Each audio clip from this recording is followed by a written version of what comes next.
Hello, I'm Carlos Philip Glover, the author of Earth Wisdom for Our Global Crisis, and here's 5 things to inspire the next generation to engage with climate change, sustainability and regeneration. So I'm going to tell you 5 things and then I'm going to go into each one of them in more depth. And my 5 things are: number 1, deepening our relationship with the Mother Earth. Second, co-creating the future with the universe. 3, supporting our emotional intelligence. 4, opening the heart-mind. And 5th, happiness comes from within.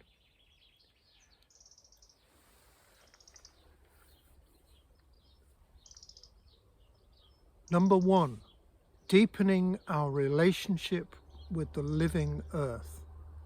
So as parents and adults, we need to be taking the next generation out into nature, of course.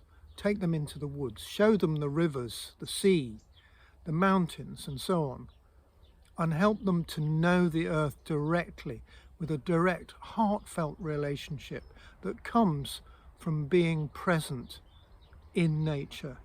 Being present in nature depends on opening our sense perceptions in the present moment. And this brings a direct knowing, capital K knowing, not small k, which is knowing information about nature, like the names of plants and animals. But when we come into present moment awareness, we come into a deep knowing, and it opens our earth wisdom. If there's anything we humans need at the moment, it's wisdom. It's not a lot more information about climate change. We know enough. We simply need the wisdom to act on that knowledge. And a little story, when my daughter was about 8, I used to go into her class at school, and with the support of the teacher, we'd take the children out into nature. We'd get them to sit in nature and take 2 minutes on each sense in turn.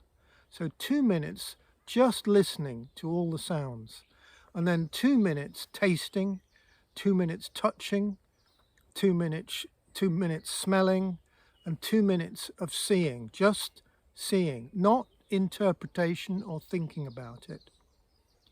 And afterwards the teacher told me they've become a lot more teachable, because now, she said, when I ask them to listen, they know how to listen. Number 2, co-creating the future with the universe. The earth is alive and has consciousness. It's not just dead matter.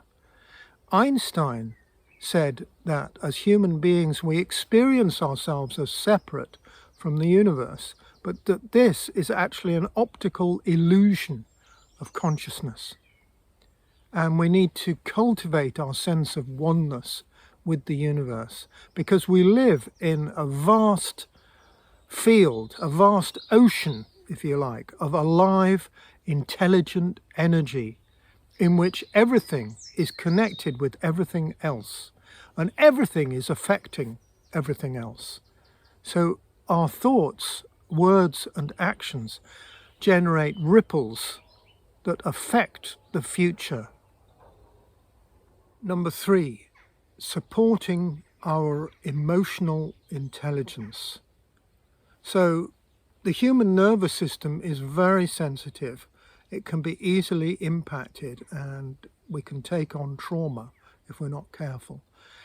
Our children, when they find out the impact we've been having on our living systems that support us, they're going to feel a whole range of feelings, from deep sadness, fear, despair, rage, grief. And it's important to support them in this, to be present with them when they have these feelings and actually listen deeply without trying to solve everything or without trying to distract them and take those feelings away. because those feelings are also going to be fuel, emotional fuel, to motivate the next generation of environmental leaders. When I was a kid, nobody really spoke about feelings, and it's taken many years to learn how to manage my feelings, how to bring them up to the heart and let them come through as passion to support our relationship with the earth. Number 4, opening the heart-mind. So, as I say, of course it's only human to feel a range of emotions: fear, anxiety about the environmental situation, distrust. But when we come into present moment awareness, we have more choice and power to change our internal state of consciousness, and we can incline the mind towards states that help open the heart mind, like gratitude, compassion, generosity, appreciation, and so on. These open the heart mind. They feel good to us, and the heart mind brings us courage and clarity and knowing to choose how to respond to the challenge.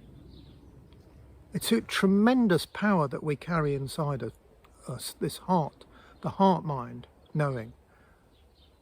It's taken me 60 years to learn this stuff, so I hope the next generation can get it a little bit more quickly. Number 5, happiness comes from within. So, generally speaking, we've trained ourselves and trained each other to pursue happiness from the outside, to think that if we just get a little bit more money, more things, more toys, more fame, more medals, that we'll be happy. And it doesn't work, because happiness comes from within. It's an internal state that we can generate ourselves. Now, I'm not saying that we don't need to address issues of global poverty or the massive inequality in our world. Of course we do. But beyond a certain level of material comfort, having more stuff will not make us happier. So, and the next generation of environmental leaders will need to free themselves from this illusion that having more stuff from the outside will make them happy. Because overconsumption is one of the things that's causing this catastrophic situation with the environment. And when I realized that happiness comes from within, when I was taught this, I practiced a mini meditation where just for a couple of minutes I'd go into a deep state of relaxation, and I would recall things that made me feel happy, experiences that I'd had, people I'd been with, pets, places I'd been, that generated that memory of happiness. And I could feel the endorphins and the chemicals of happiness cascading through my system, changing my neuroplasticity. It was like magic, and it really changed my life to realize this, that happiness is something I can generate with my thoughts. So thank you. Here's 5 things that we need to inspire the next generation of environmental leaders. And of course, there are 5 things that we need to practice ourselves, because we can't actually leave the environmental crisis to the next generation to deal with. Thank you.